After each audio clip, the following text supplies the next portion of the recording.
Born from the collaboration of Google and Nestle, KitKat marked the end of an era.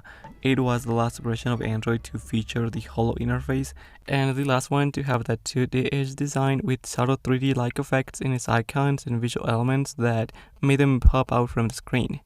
Released exactly 10 years ago on a Halloween day like this, Android KitKat was a version so sweet that its legacy still endures to this day.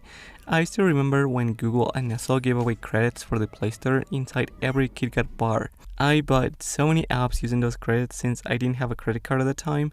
That made me all the more excited to go back home from school, eager to flash the latest flavor of CyanogenMod 11 on my Galaxy S3 Mini the second the first beta came out.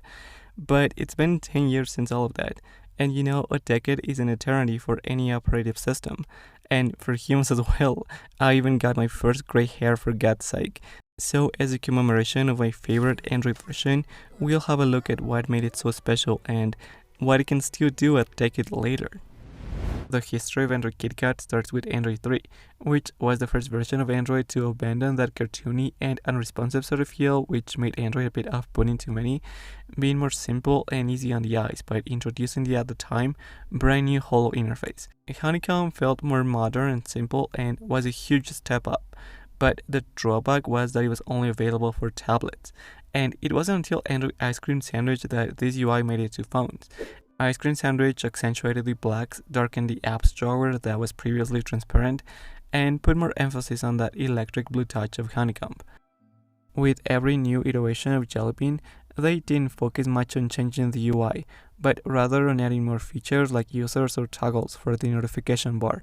Finally, we got to KitKat, which was a much bigger update than any of the previous Jelly Bean updates.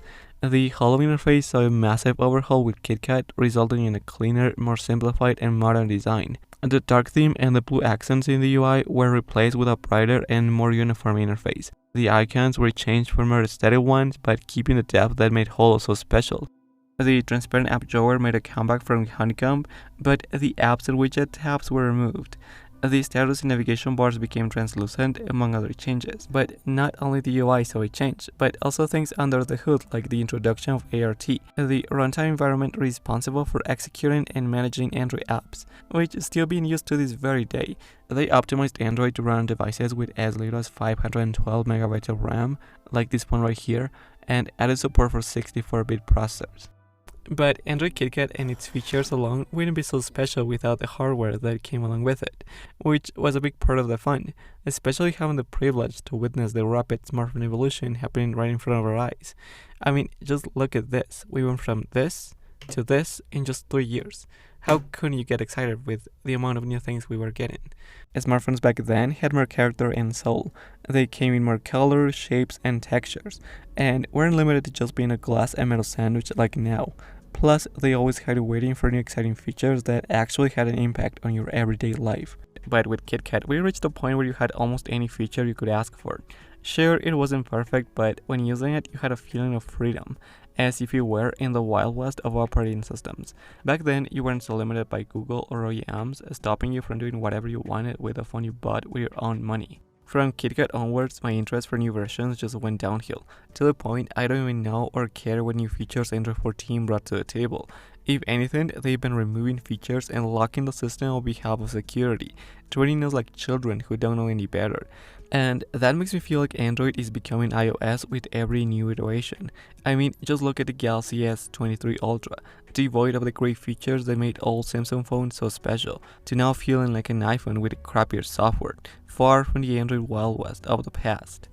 So it was this combination of fun devices, new features, and the balance between functionality and how beautiful and advanced KitKat looked to me at the time, and not to mention the fun I had testing it through custom ROMs, and other factors in my life that had nothing to do with KitKat, that made KitKat my favorite version of Android ever. So what would the special occasion be without a nice bar of KitKat to celebrate KitKat's 10th birthday? Here on my table, I've got some of the most powerful KitKat devices ever. The Samsung Galaxy Note 4, arguably the best smartphone Samsung has ever made. The beautiful and charming LG G3, a phone that certainly was ahead of its time. And the NVIDIA Shield tablet, by far the most powerful KitKat device ever. So powerful in fact that it put the PS3 to shame. And this tablet, to sum it up, is basically a Nintendo Switch running Android. The first thing I want to show you guys is the Easter egg, which are now extinct as of Android 10. You can see Android KitKat on screen, and if you press and hold on it, it'll trigger a minigame that consists of tiles featuring older versions. So what can we do with KitKat as of now? Well, steal a lot of things, and I put emphasis on the steal since Google dropped support for it in July of this year. So no more Play Store updates, which also triggered some third-party developers to abandon this version as well. To begin, we can check one of the cool features KitKat introduced, which was the ability to interact with your music directly on your lock screen. It displays full-screen album art and the now extinct lock screen widgets and toggles to access, say, the calculator. I'm using Spotify Lite, and as you can see, it still supports Android KitKat, so kudos to them. Apple Music surprisingly still runs. You would think Apple, of all companies, would quit support for such an old version, but no, it still works. Another great feature was Google Now and the famous OK Google command. Yeah, it was born here, and even the old version still works. I could update the app, but I like it old school. OK Google, open Instagram Lite.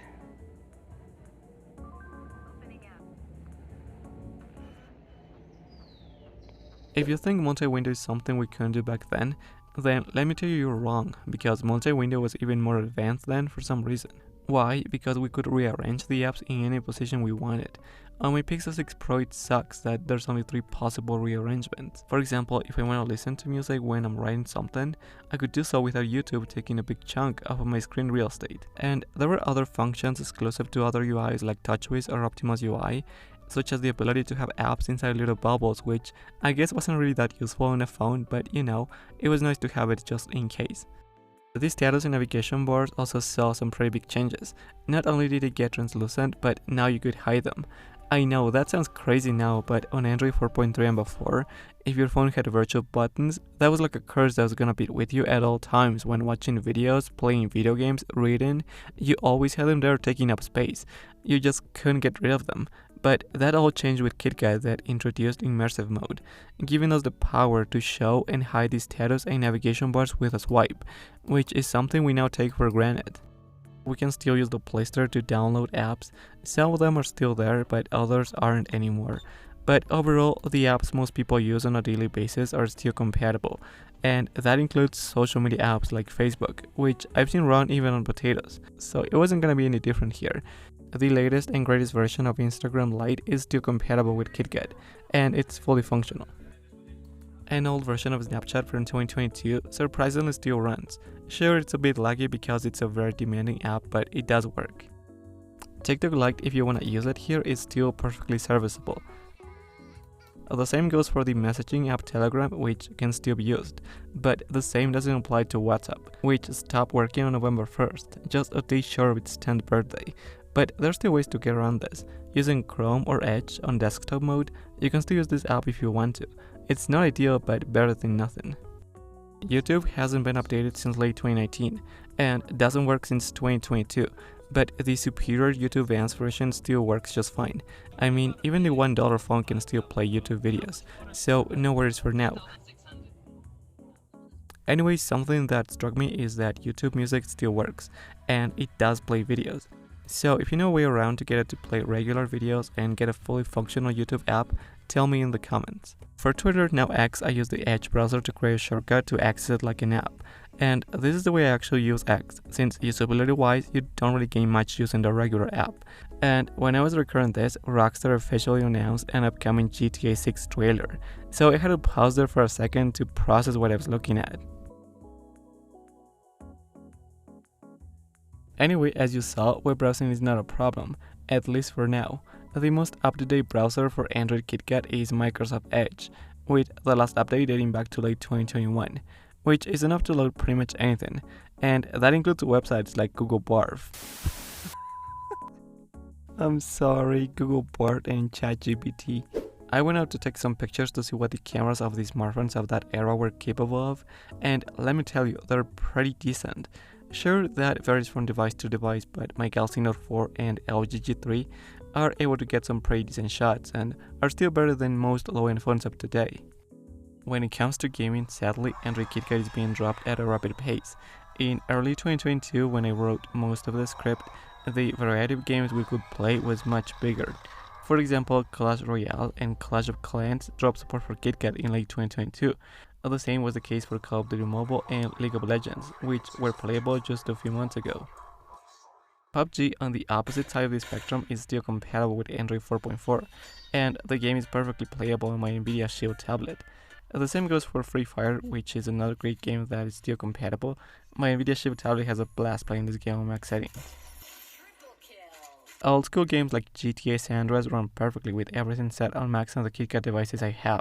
If anything, these are the ideal devices to run these games on, since this game was developed with them in mind. I mean, just try running this game on a Galaxy Note 20 and up, and yeah, that will happen. One of the things you can do here and are not possible in Android 10 and up is the ability to install mods. Since you can't access the Android data folder anymore, you can't drop the files that allow for modding, which is really sad. A great game that runs really well on my Nexus 7 is Bully. I tested this game on Android 7 and it clearly runs worse. And the reason is many of these games were meant to run on these old operating systems. Another great thing about KitKat is this. Yeah, I already mentioned it, but believe me, it sucked to have to exit the game you were playing just to see your notifications, risking to close the game and lose all your progress. If you try playing Minecraft, you'll be greeted by this message telling you that this device will no longer be supported as of 2024. Well, at least they do give us a date, so sadly, this will be the last Halloween and Christmas KitKat devices we'll ever see in Minecraft. Anyway, something I didn't know was that Hunger Games was still a thing. The last time I checked, I couldn't find it, so I thought it was a dead game mode. But now I rediscovered it under the name of survival games. I used to play this game mode a lot in 2014, so I might go back to playing it again. One good thing about KitKat is that it's new enough to play some new games, but also old enough to play games like Max Payne that no longer run on new smartphones like my Pixel 6 Pro. And like this, there are many other games like Mass Effect, GTA 3, Dead Space, and many other games that are no longer compatible with new smartphones. A game I had a lot of fun playing back in the day was The Walking Dead. I enjoyed this game so much it got me interested in the comics and TV show for the first time. But this video wouldn't be complete without a Gameloft game, who at the time were in God mode releasing gem after gem after gem. And Gangster Vegas, one of my favorite Android games, was released in the same year as KitKat, a year that also marked the peak of mobile gaming, because developers back then still thought mobile gaming was the future and ported as many console games to Android as they could. Even Sony wet their pants so much they gave up on the PS Vita without a fight. But we all know what happened to that future promise of gaming, now relegated to free-to-play casual games. If you still have a device running KitKat lying around, you could repurpose it as a retro console. Most of these devices are powerful enough to emulate anything from the NES to PSP and Dreamcast. Crash Bandicoot runs fantastic even at 2x resolution on my old tablet, better than some lame or recent devices like the Galaxy A11 that couldn't even emulate this very same game with everything set on low and frame skipping to 4. Even God of War Ghost of Sparta, the most demanding game for the PSP, is not enough to bring my Shield tablet to its knees, since it's powerful enough to emulate this game even at 2x resolution, something that a lot of mid-rangers can't even dream of doing in 2023. And to top it all off, we have Dreamcast. To emulate this console, you need an old APK or a Dream. And as you can see, Resident Evil Code Veronica runs flawlessly on my tablet. There's another emulator called Raycast which supports even Android 4.1, but it doesn't run as well as the Dream does. And I know this has nothing to do with KitKat, but I'm still impressed with what they did with the Nvidia Shield tablet, which even today is still a beast for emulation. You can even connect it to a TV through HDMI and get a console experience with it. KitKat for me is like the Windows XP of Android, and despite being 10 years old, it is still usable for most things we do on a daily basis. But I'm sad to say this, but it won't last for very long, and you shouldn't be using this version too much either. A lot of things have changed since the early to mid 2010s. Google and the other brands act more like evil and soulless corporations now. Even Google dropped that "Don't Be Evil" motto in 2015. I mean, they were evil soulless corporations even back then, but now they act more accordingly to that. And you can feel it in the products they make, which give off a, more corporate vibe. And with all those changes, gone is the era of Android desserts, bug droids, fun quirks, devices full of character with unique designs and textures that were full of charm and soul. And most of all now, gone is the KitKat and Hello era that brought so much joy to me and many others, back when KitKat was around and when everything was more sweet.